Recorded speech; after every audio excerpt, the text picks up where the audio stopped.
So this is what we're making, a set of earrings with a geometric shape.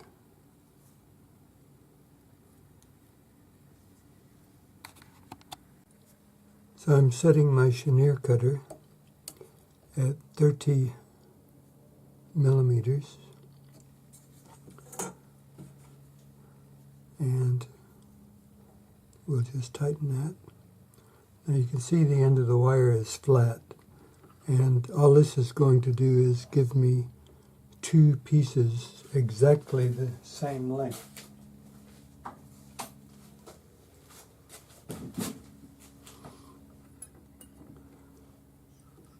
And I just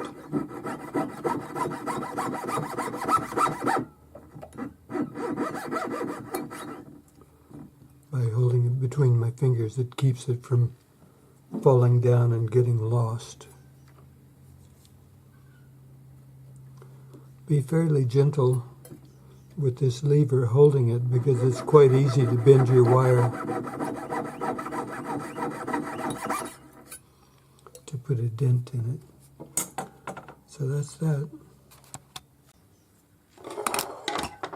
Now I need a 30 millimeter jump ring. So I'm just going to mark my hoop mandrel.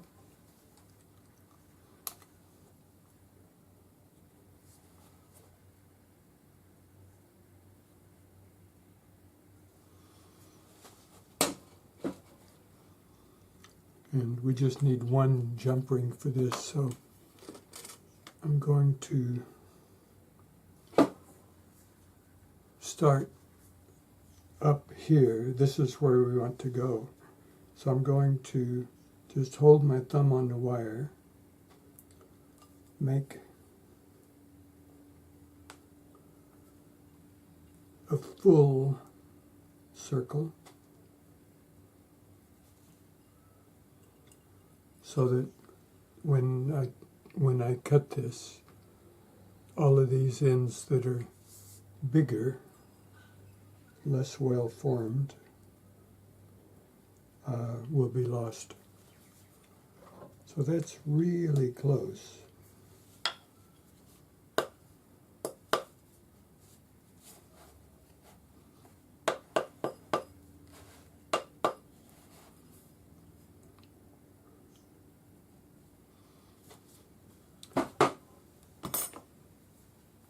So I pulled that down to the mark.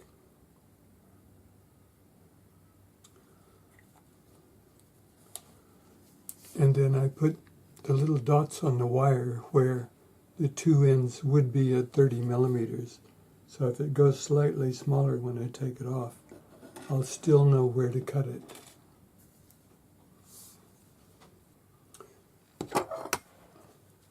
Now, I'm going to cut this, and rather than distort it,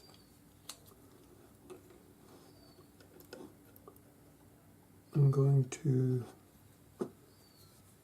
hold it in my parallel jaw pliers.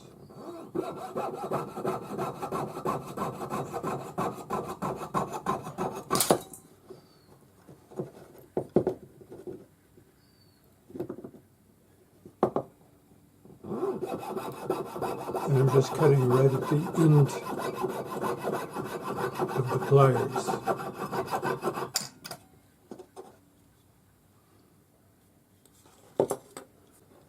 And now what I'm going to do is mark it on the exact opposite side.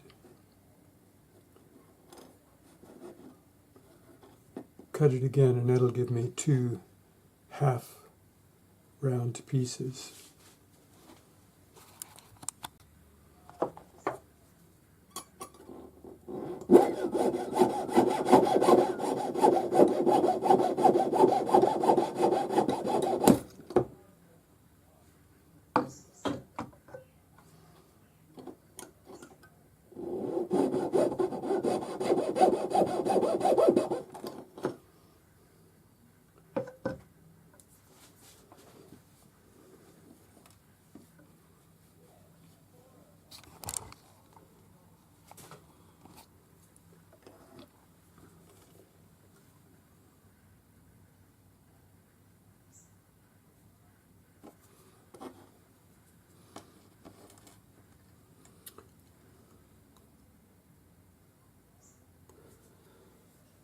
So that's our two pieces. Now I want a smaller jump ring here, and then a real small one where we're going to hang our ear wire from. So the real small one is going to be 1.5 millimeters.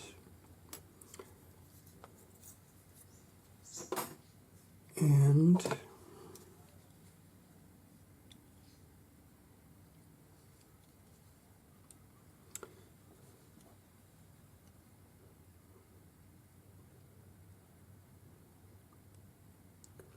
looks like a 12 millimeter, 15, 10 millimeter jump ring.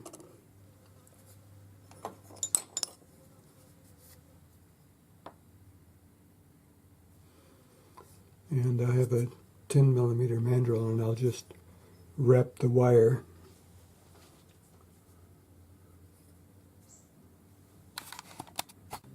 I'm just going to spin this up in my cordless drill.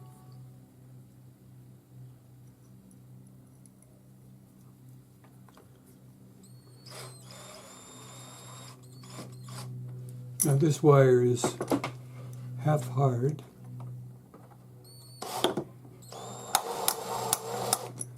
which means that it'll spring back a bit. And once again, we only need one jump ring because we're going to just use two halves of one.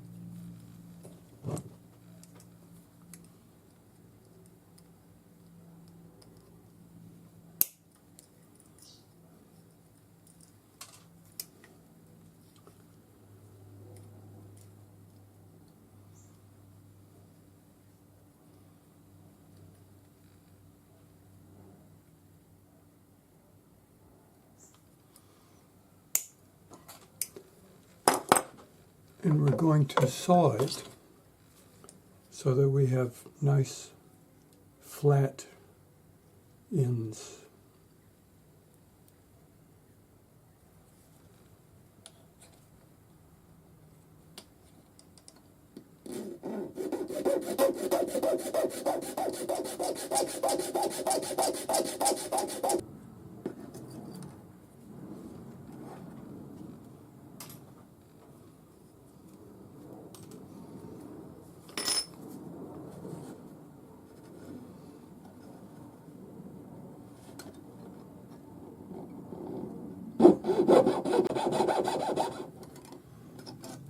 Like that.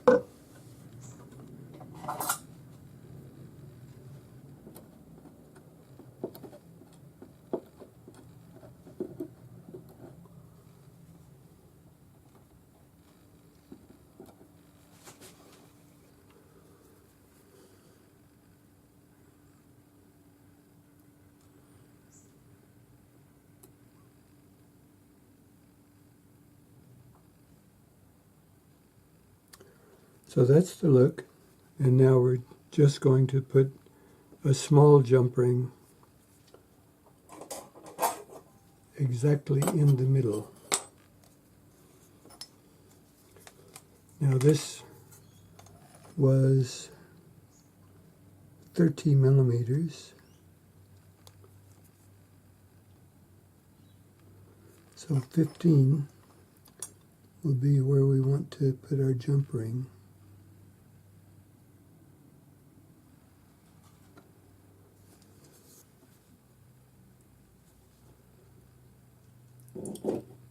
And for this bit, we need two jump rings.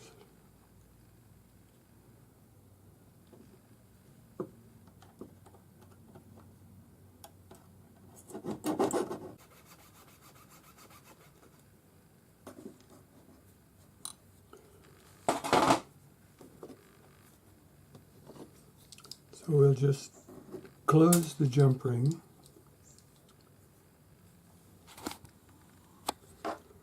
Using our parallel jaw pliers.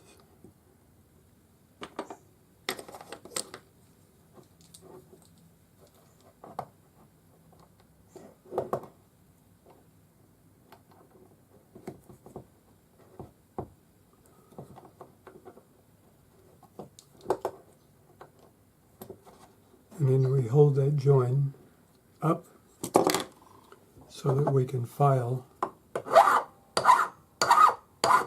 right on the join.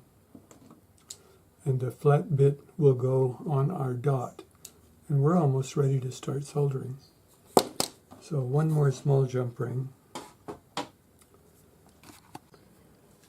So you can see I have it on my charcoal block ready to solder.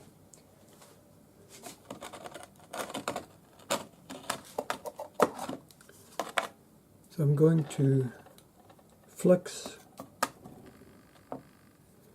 the joins.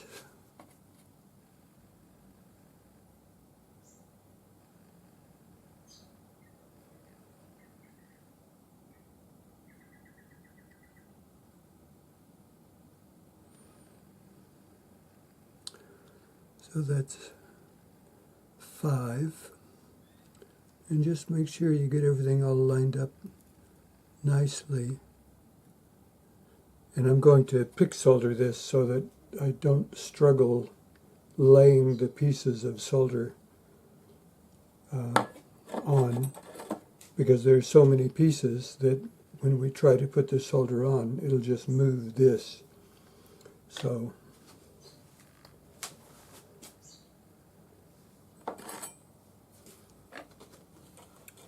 I'll cut 5 pieces.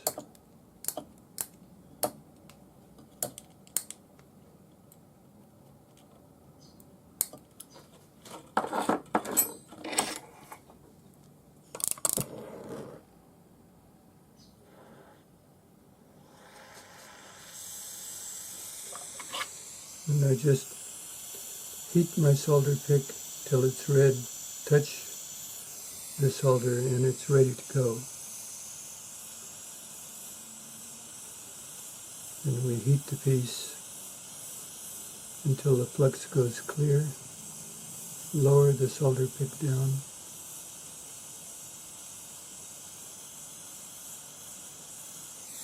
And like that.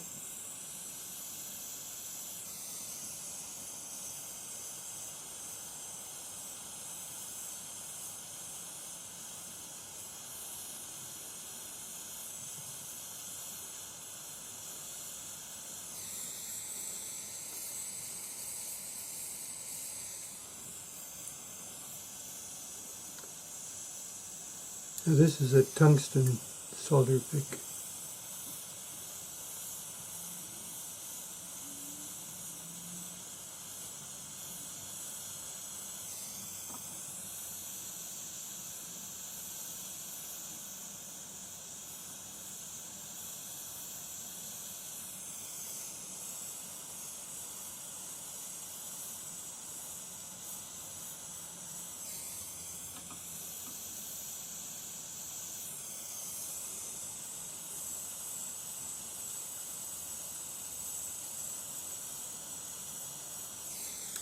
Lovely. Now we warm it up so the flux doesn't stick it to the bench, to the solder block. Flip it over, and then we'll remelt the solder on the other side just so we have a really smooth set of joins. Then we quench it in water and pickle it. And do the next one.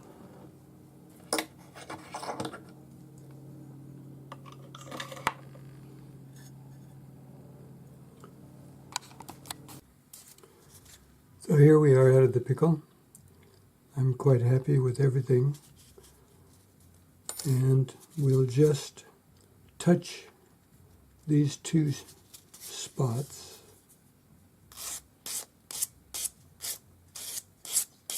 Just to make sure they're not rough, because everything else will be nice and smooth. And I'm using 400 grade paper on my sanding stick.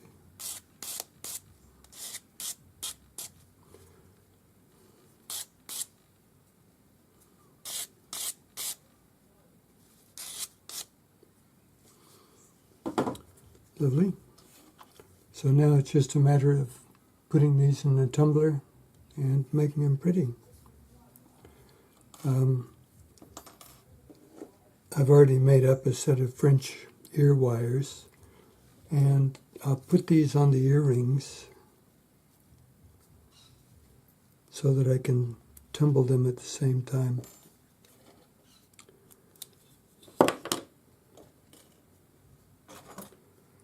Now, when I'm tumbling, I always wire my pieces together with a piece of copper wire if I can, and that way it's easier to find them in the tumbler, because you just stick your fingers down in and you'll contact the wire. So, into the tumbler. So here we are out of the tumbler.